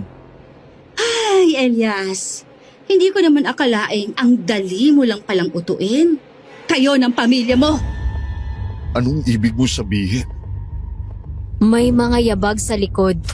Mula sa kadiliman, lumitaw ang aswang na umatake sa akin. Bit-bit pa rin niya ang kutsilyo niya. Malamig ang titig na ibinibigay niya sa akin. Ang galing mo talaga, Pina. Magaling ka man lang, kapatid. Bitag to. Bitag lahat to, Pina. Oo, Elias. Hindi pa ba halata? Hindi ko na kailangan itago, diba? Tapos na ang palabas. Oras na para sa totoong kwento. Anong kwento? Anong kwento gusto niyong patunayan? Kami ang anak ni Ramon at Lourdes. Tapos, hindi ko sila kilala. Ako si Josefina. Si Gary ang kapatid kong buo, ang kuya ko. At ang mga pinatay niyong tinatawag ninyong masasamang nilalang, magulang namin yon. Natatandaan mo ba yung kinuwento ko sa inyo? Ha? Hindi. Hindi. Hindi kayo. Mga kagaya mong pumatay sa kanila. Mga kagaya ng pamilya mong albularyo. Pinugutan, sinunog, at talagang pati mga kapatid naming sanggol. Hindi nila pinalagpas. Ano ba ginawa namin sa mga kagaya ninyo? Hindi ko alam to. Wala akong kinalaman. Pero albularyo ka. Isa ka sa kanila. Kahit hindi ikaw ang pumatay, kargo mo pa rin ang kasalanan. Kayong dalawa ng tatay mo. At alam mo ba? Ako ang nagbaon ng bangkay sa likod ng bahay mo. At tulad mo, albularyo rin ang isang yon. Gusto mo bang patulad sa kanya? Kahit ilang halamang gamot pang ibigay mo sa mga may sakit, hindi mabubura ang ginawa ng lahi mo. Bakit kailangang lahat kami madamay sa ginawa ng iba? Inosente kami. At sigurado kung hindi nila gagawin yon kung wala namang ginagawang masama ang mga magulang nyo. Hindi. Lahat kayo pagbabayarin namin para maramdaman ninyo kung gaano kasakit ang paghihiganti ng mga batang paslit na naulila sa pamilya sa murang edad. Napaatras ako. Sumasakit ang ulo ko. Parang hinahampas sa bawat salita nila. Ang dibdib ko'y parang sinisiksika ng kung anong hindi ko maibuga. Naniwala ako sa iyo, Pina. Naging mabuti ako sa iyo. Pero ito ang igaganti mo sa akin. Ito ang plano mo. At salamat. Dahil sa'yo, medyo dumali ang trabaho ko. Hindi ko nakasalanan kung masyado kang maawain. Anong gusto niyong mangyari? Ubusin kami? Oo, Lahat kayo. Lahat ng may tugong albularyo. Lahat ng may kakayanang pumatay sa tulad daming nilalang. Aalisin namin ang mga kagaya ninyo. Kami ang mamamayagpag at kayo ang talunan. Hindi kami mga halimaw na tulad niyo. Kayo dapat ang mawala rito sa mundo. Hindi naman kami ganito dati. Pero pinilit nyo kaming maging ganito. Buhay kapalit ng buhay. Laman kapalit ng luha. Dugo kapalit ng dugo. Tahimik ang paligid. Wala na ang kulog at kidlat. Tila nakikiramay sa katahimikan. Wala akong pinatay. Pero ngayon, baka mapilitan akong lumaban. Sige, subukan mo. Tingnan natin kung gaano katibay ang paniniwala mo kapag sarili mo nang isusubo mo sa apoy. Nararamdaman kong lumalalim na ang gabi. Humihigpit ang paligid. At sa unang pagkakataon, hindi ako sigurado kung kaya ko pang makaligtas ng buo. Wala akong panangga, wala akong baston, wala akong palaspas. Ang meron lang ako, galit, takot, at buo kong katawan. Sige na, Elias. Tumakbo ka kung gusto mo. Mas masarap kang habulin. O kaya, lumaban ka. Para makitang kaya rin naming patumbahin ang albularyo kahit walang buong sabungan. Kumakabog ang dibdib ko. Naghahanap ng kahit anong makakapitan, makukuha o maipapalo. Wala akong ibang makita sa paligid kundi dalawang taong gustong kitilin ang buhay ko. Hindi ako titigil hanggat hindi ko nalalaman kung ano ang mga pinaplano nyo. Hindi mo kailangang malaman. Ang mahalaga, dito ka mamamatay. Bigla siyang sumugod, matulin, parang hayop. Nakataas ang kutsilyong gawa sa buto. Umiwas ako sa pakanan. Bahagyang dumula sa putik ang mga paa ko. Huwag mong isiping matatakot ako sa kutsilyo nyo. Hindi ko na kailangang isipin. Kita na sa mukha mo. Sinubukan niya ulit undayan ako ng saksak. Tumilapon ng mga putik. Napaatras ako. Sunod-sunod ang atake niya. Isang siko sa sikmura, isang saksak pakaliwa na nailagan ko lang dahil sa pagkadulas ko ulit sa putik. Ang dami niyong sinabi. Pero ni isa sa inyo, alam kong hindi handang mamatay ngayon. Ako? Hindi ako takot mamatay. Matagal na akong patay. Lumapit si Pina. May hawak siyang pako. Kalawangin, matulis, kakaibang liwanag ang dumaan sa mga mata niya. Sige na, Pina. Subukan mo siyang wakasan. Gusto kong marinig siyang sumigaw. Nasa gitna nila ako. Si Gary sa kanan. Si Pina sa kaliwa. Umiikot sila. Parang gutom na hayop. Ako ang nakikita nilang pagkain. Masakit bang traidorin ka ng taong pinagkatiwalaan mo? Ha, Elias? Mas masakit palang maniwala sa demonyo. Tumama ang palad ni Pina sa pisngi ko. Tumilamsik ang laway ko sa gilid ng bibig. At nalasahan ko agad ang dugo dahil sa lakad nun. Wala pa ring armas sa paligid. Wala ni kahoy na pwedeng ihampas. Hindi ako makatakbo dahil madulas. Hindi ako makalaban. Hindi ko alam kung anong mauuna, saksak o palo. Tapusin na natin. Huwag mo na patagalin. Hindi siya kagaya nila. Mahina ang isang to. Hindi siya mahina. Ginawa lang nating ganun. Itinataas na ni Pina ang pako. Papasok sa tapat ng dibdib ko. Pakiramdam ko tumigil ang oras. Tumigil ang mundo. Kung ito na ang katapusan ko, sana ikapanatag ng puso niyong puno ng galit at mabawasan ang hinagpis ninyo. May tumama kay Gary mula sa likod. Isa, dalawa, sunod-sunod. Napaluhod siya. Ang mata niya naghanap ng dahilan, pero nakita ko kung sino ang dumating. Mga walang hiya kayo! Mga salot kayo sa mundong ito! Si Tatay Bert, basang-basa, bit-bit ang baston kong kawayan. Sa bawat palo niya, parang may kasamang dasal. Bawat hampas, parang may galit ng daang taon. Tay! Salamat sa Diyos, dumating ka. Ramdam ko kailangan mo na tulong. Inundayan niya si Gary. Tinamaan sa tagiliran. Napaalulong ito. Tumumba si Pina. Umatras. Pero mabilis si Tatay Bert. Parang may lakas ng kabataan. Tinabig ako palayo para hindi matamaan ng mga sunggab. Tumayo ka, Elias. Tumayo ka kung ayaw mo mapunta sa hukay. Si Pina, sumugod. Tinusok niya si Tatay Bert sa balikat. Tumama ang pako, pero hindi siya nagpatinag. Yan lang. Mas masakit pa ang kagat ng mga surot. Sinungkit ni Tatay ang pulso ni Pina. Nabitiwan ang pako. Tumalsik sa damuhan. Ako ang sumugod para pulutin yun agad.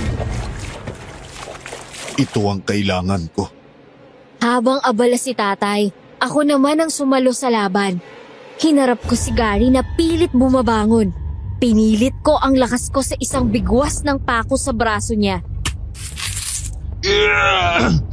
Lumalaban ka na ngayon, ha? Kahit wala akong itak, hindi ibig sabihin wala akong paninindigan. Sinubukan niyang saksakin ako, pero nasangga ko ng siko. Tinadyakan ko siya sa sikmura. Umatras siya. Pinilipit ko ang braso niya. Pero nakawala siya at binigwasan ako sa tagiliran. Elias, lumot ka! Sumunod ako agad. Saktong pagyuko ko, may hinagis na almeres si Tatay Bert. Tumama sa noo ni Pina. Pina! Sa isang iglap, pareho silang bumagsak. Si Gary, duguan ang muka. Si Pina, walang malay. Tapos na ba? Hindi pa. Buhay pa sila. Pero sa ngayon, huminga ka muna, anak. Isa kang albularyo. Pero higit sa lahat, isa kang tao. Salamat, Tay. Kung wala ka, baka... Ngayon lang kita ililigtas. Sa susunod, kailangan ikaw na magliligtas sa sarili mo. Ang hangin ay mabigat. Ang ulan, hindi lang basta patak. Parang buhos ng galit mula sa langit. Nakaalalay pa si Tatay Bert sa balikat ko habang tinititigan namin ang walang malay na katawan ni Pina. Pero ramdam kong hindi pa siya tapos. Hindi pa tapos ang bangungot. Bumangon si Gary. Umubo at sumuka ng dugo. Pilit iniaangat ang katawan gamit ang isang braso. Huwag mo gagalawin ang kapatid ko, Elias. Huwag mo siya... Isang sipa mula kay Tatay Bert ang tumapos sa pag-iyak ng katawan ni Gary. Pag sinabi ko tapos na, tapos na. Halimaw kayo ng kapatid mo. Napatingin ako kay Pina. Ang mukha niya, puro galos. Malayo na sa malaanghel na mukha. O sadyang nakita ko lang talaga ang kademonyohan niya. May bahid pa ng dugo sa labi. Pero ramdam kong buhay pa siya. Hinihintay lang ang tamang oras para umatake. Tay, kailangan ko siyang tapusin. Oo, ngayon din. Pero huwag mong gawin gaya ng ginawa nila. Gamitin mo ang alam mo. Gamitin mo kung sino ka. Tumango ako, pero wala akong dalang itak. Wala akong buntot pagi. Wala akong asin. Ang meron lang ako, ang sako ng paninda ni Pina. Binuksan ko ang sako.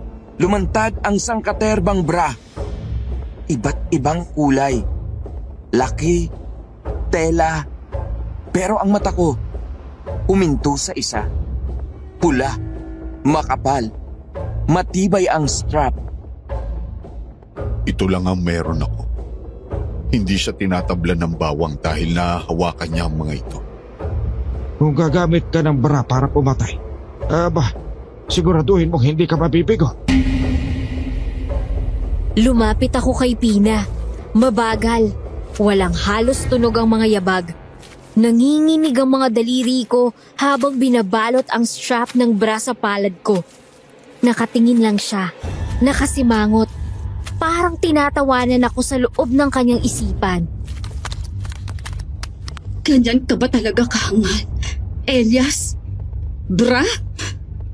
Kung ito lang ang meron para mamatay ka, 3 beses ko pa itong gagamitin. Tumalon ako, sabay sakal ng bra sa leeg niya. Binalot ko ng mahigpit. Lahat ng galit ko, lahat ng panlilinlang, lahat ng pagkabigo, ipinasok ko sa paghatak. Elias, hintay. Wala ka nang dapat sabihin. Dapat lang sa'yo matapos. Nagpupumiglas siya. Sinubukan niyang kagatin ang kamay ko. Tinadyakan ang sikmura ko. Pero hinila ko pa lalo ang strap. Sige pa, Elias. Huwag mong hayaang makawala yan. Hindi ko mamamatay ng ganito. Maswerte ka nga't hindi ko sinabayan ng bawang tong bra mo. Dahan-dahang humina ang galaw niya. Nabawasan ang sipa.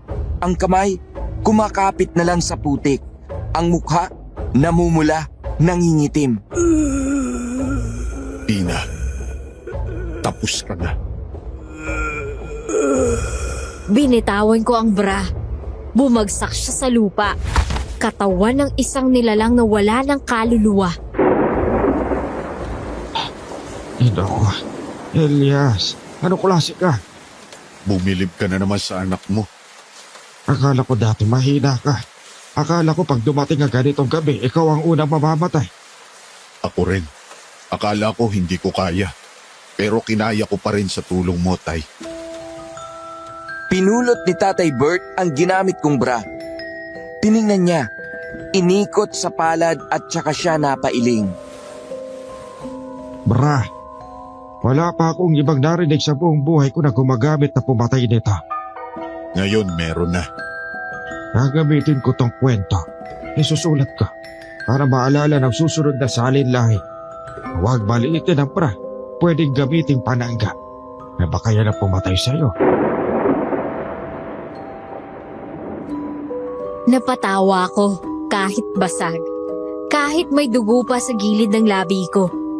Napatawa ako kasi sa gitna ng lahat ng gulo, yun ang una naming normal na usapan sa buong gabing to. Ang akala ko'y sapat na ang kaalaman ko sa panggagamot upang ipagtanggol ang mga inosente at labanan ang kasamaan. Ngunit sa pagharap ko kay Pina, natutunan ko na ang tunay na lakas ay hindi lang nasa kaalaman o sa mga ritual. Nariyan din ito sa pagtanggap sa sarili mong kahinaan, sa paghingi ng tulong sa iba, at sa pagtitiwala na may kakayahan ka pa ring manalo. Kahit gaano pa kahirap ang laban na ito ay nagbukas sa aking mga mata. Hindi lahat ng nakikita ay totoo. Hindi lahat ng kasamaan ay may iisang mukha. Salamat kay Tatay Bert sa hindi pag-iwan sa akin. Kung wala siya at hindi dumating, sigurado akong ngayon ay wala na rin akong buhay. Naging mas mapagmatsyag at mas mapagkumbaba ako dahil sa karansang ito. Ang pinakamahalagang natutunan ko ay ang kahalagahan ng pagtutulungan. Dati, inakala kong kaya kong gawin ang lahat ng mag-isa, na ang aking sariling kaalaman ay sapat na. Subalit ipinakita ni Pina na ang kasamaan ay maaaring maging mas matalino at mas mapanlinlang kesa sa inaakala ko. Natutunan kong ang tunay na lakas ay nasa pagkilala sa sariling kahinaan at sa pagtanggap ng tulong mula sa mga taong nagmamahal sa akin. Lalo na ang aking ama. Natutunan ko rin hindi lahat ng kaaway ay may anyong aswang na madaling malaman at ang pagiging albularyo ay hindi lang tungkol sa panggagamot, kundi sa paglaban din sa mga kasamaang hindi mo nakikita. Hanggang dito na lang po ang kwento kong ito. Pero bago ako magpaalam, nais ko pong mag-iwan ng katanungan na sana'y masagot po ninyo, Paula and Popoy. Pati na rin po kayo, listeners. Kung isa ang kwento ko sa mapipili ninyo rito, kung sakaling kayo po ang nasa sitwasyon ko, maiisip nyo bang gamitin ang bra para mapatay ang aswang? Yun lamang po. Sana po'y sagutin ninyo ako. Maraming salamat sa pakikinig.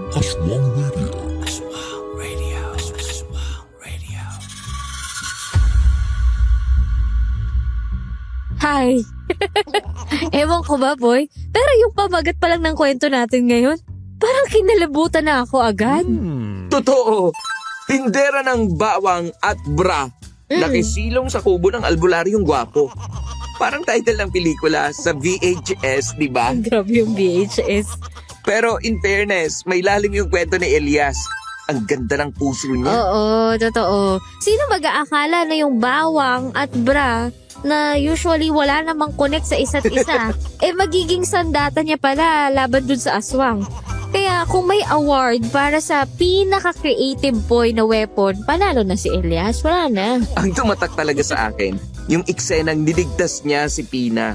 Yung pagiging totoo niya bilang albularyo Tama. na gusto lang tumulong. Tapos malalaman mo later on, may ibang plano pala si Pina. Parang love life ko. Ay, talaga. Simingit pa yan. Akala mo mahal ka, yun pala. May Ay. iba na. Ay. May connect ba? Di ba wala? Wala. Bawal ang hugot dito, Poy, ha? Pero seryoso, ang simple ni Elias, no? Ang simple niya. Ang paniniwala niya sa kabutihan ng tao, yun ang weakness niya. Mm-mm. Pero at the same time, yun din ang nagpapalakas sa kanya. Isipin mo, nagtitiwala siya sa isang babaeng tindera ng bra na aswang pala. Ay, nako. Grabe yun. Pero solid ang twist, Pao. Akala natin simple lang yung kwento. Isang Tama. albularyo versus isang aswang. Yes. Pero lumalim. Lumabas na may pinaglalaban pala si Pina. At may madilim na kasaysayan ang mga albularyo. Parang sila rin pala ang kontrabida sa mata ng mga aswang. Ang galing nga no, Poy? Kasi na-realize ko rin na ang kasamaan, hindi lang yan yung pangit o nakakatakot sa panlabas. Minsan, nasa mga taong magalang, tahimik, yung mga ganon, yung mabait. Tapos yung pagiging tuso ni Pina, ginamit niya yung tiwala ni Elias laban sa kanya. Chess match talaga, Poy. Checkmate si Albularyo eh. Yung eksenang, dito ka muna sa kubo ko. Ay, Doon na nagsimula ang lahat. Kung hindi siya nagpakumbaba at tumulong, makaligtas siya. tama. Pero dahil sa desisyon niyang yon, nagbago ang buhay niya. Ang pagiging albularyo pala, hindi lang gamutan. Pakikipaglaban din yan sa mga kasamaan na hindi mo agad nakikita. Sabi nga ni Elias, Poy, ang pinakamahalagang aral niya ay yung pagtanggap ng tulong. Akala niya, kaya niyang mag-isa. Pero minsan, yung lakas mo, 'di ba? Yung lakas mo nasa kakayahan mong aminin na kailangan mo rin ng iba. And kahit gaano ka pa kagwapo, kalakas bilang albularyo. At eto na nga, Pao. Nasa dulo na tayo ng kwento, pero nag-iwan si Elias ng isang tanong para sa lahat. Oo. Lalo na sa ating dalawa. Tayo na naman. Kung kayo ang nasa kalagayan ko, gagamitin niyo ba ang bra para patayin ang aswang? Hoy, yan talaga yung tanong niya, ha? Yun talaga yung tanong na hindi ko akalain tatanungin ko sa sarili ko ngayon eh. Yung bra. Pero in fairness ha, ang lalim din kung iisipin. Ako, kung magpapakatotoo, kung yun lang ang meron at yun lang ang sandatang makakaligtas sa akin at sa mga mahal ko, go! Gagamitin ko yan. Huwag nating maliitin ang kapangyarihan ng bra. Suporta yan di ba? Literal at simboliko. Ay wow, may simboliko ka pang nalalaman. Ako naman siguro, Poy, hindi ko agad maiisip yon. Pero kung yun lang talaga yung option, at buhay naman ang nakataya, baka oo nga. Kasi kung yung bra ay simbolo ng suporta, pwedeng maging sandata yan para tapusin ang pananakot. Lalo na kung yan din ang huling bagay na magpapabagsak sa mga aswang. Symbol of strength. Ayan ha. Ang lalim ng hugot mo, Paola. Kaya kayo ba, listeners? Ano ang sagot ninyo? Kung kayo si Elias, yung bra lang talaga ang meron kayo, gagamitin nyo ba yon para tapusin ang laban? I-comment na ang sagot sa ating comment section dahil gusto naming malaman kung paano kayo lalaban gamit ang simpleng bagay na may di pang karaniwang lakas. Yun! Hanggang sa susunod nating kwentong pagsasaluhan, ako si Popoy na nagsasabing, Pwede mo akong gawing midnight snack. Pero dapat ako ang unang kakagat. At ako naman si Paula na nagsasabing, hindi ako nangangain. Maliban na lang kung ikaw ang uulamin.